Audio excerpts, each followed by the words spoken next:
Hello everybody, this is City Scrapper. Thanks so much for joining me on my channel today for day 15 of Christy's Beautiful Life, 30 Days of Sketches Series 8 and Scraptember 2021.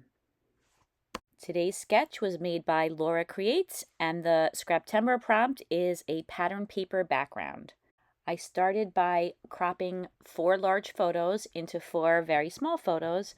And you might have seen earlier, I cut a very small square out of a piece of paper to make sure that I was able to crop these pictures down, that I wasn't going to cut too much off when I made them smaller.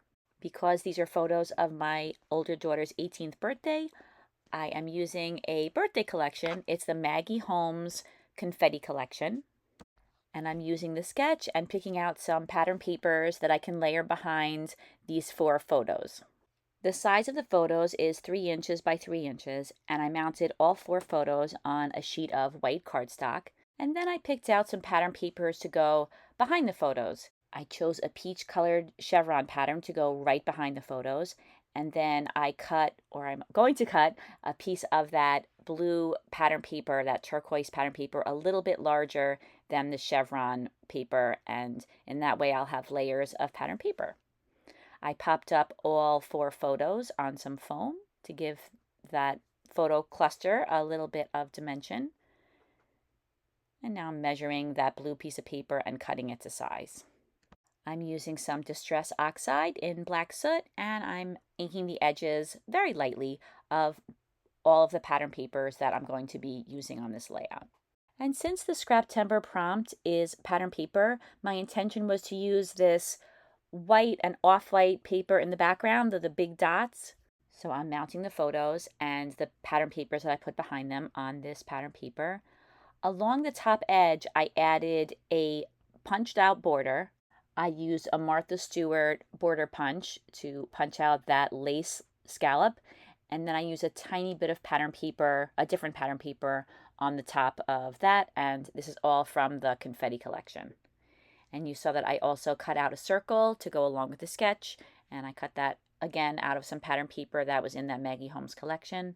And now I'm moving on to some embellishments. I think chipboard is probably my favorite embellishment, but I kind of have a few favorite embellishments. But I had the chipboard sheet for this collection, so I'm mainly pulling pieces from the chipboard sheet. I love the banner that's underneath the photos and the word together. I thought that was perfect because these are photos of Danielle with some of her friends from high school and also her sister. Now I'm working on the cluster that's in the upper right hand corner. I added a piece of ephemera that has a gold top and 2 banners that are coming off of it facing toward the right, and I just love those. I find that those seem to appear a lot in Maggie Holmes collections, and I feel like whenever I put them in a cluster, they just seem to work. I'm pretty happy with all of the embellishments and where I have them, and I feel like that came together pretty quickly. But unfortunately, I just did not like the pattern paper in the background, and I know that the Scraptember prompt is pattern paper, but I had to go with what I thought would make the layout look the best. So I tried, but I just felt like that background was a little dull, and I wanted the background to be really colorful. So I switched the background paper out from the pattern paper to a piece of smooth white cardstock, and I've already covered that with a coat of gesso.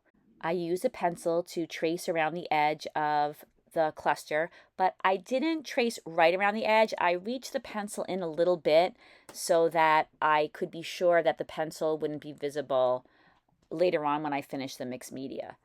I have done that in the past where I thought, oh, it's pencil, I can just erase it, but you can't always erase it, or I found I can't always erase it or get rid of it, and I just wanted to make sure that I knew where to put the paint, but that the pencil lines would not be showing.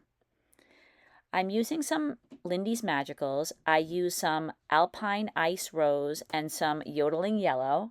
And I really like the Yodeling Yellow, and I wanted to add another shade of yellow to the background. So I got out my Prima Color Bloom 2 spray, and I used the color Spring Dandelion, and I'm adding that into the background as well. I often cut out footage of me drying the layout just because I don't want you to sit there and watch paint dry, quite literally. But I do want to mention that I do dry the paint between each application of color. And I use a heat gun, but you could just let the layers of color dry as well. I wanted to add a little bit of turquoise to the background because there's a lot of turquoise in this collection. So I'm using some Tattered Angels Glimmer Mists. The color that I'm using here is called aquamarine. And now I'm sprinkling some droplets of water on the background and using a piece of paper towel to soak up the droplets. And that adds a cool effect to the paint that's already down. It lifts up a little bit of the color and adds a water droplet look. But I feel like that effect looks good on pretty much any background.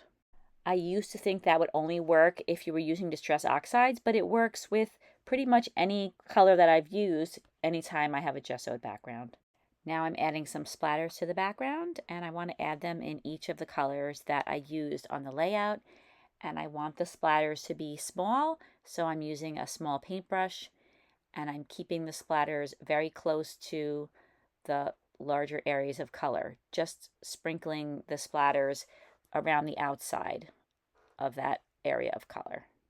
I'm really glad that I ended up going with the mixed media background.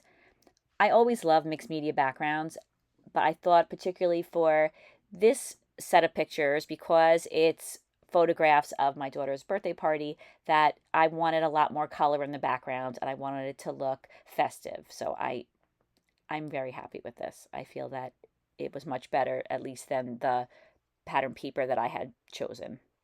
And one of my favorite steps when I make a mixed media background is to splatter the background with some white acrylic paint and some black acrylic paint. There's touches of black in this Maggie Holmes collection, and I thought that it would be a good idea to try to separate the cluster from the background. The background with the mixed media is a little bit busy, and I thought this very thin border would be a good idea.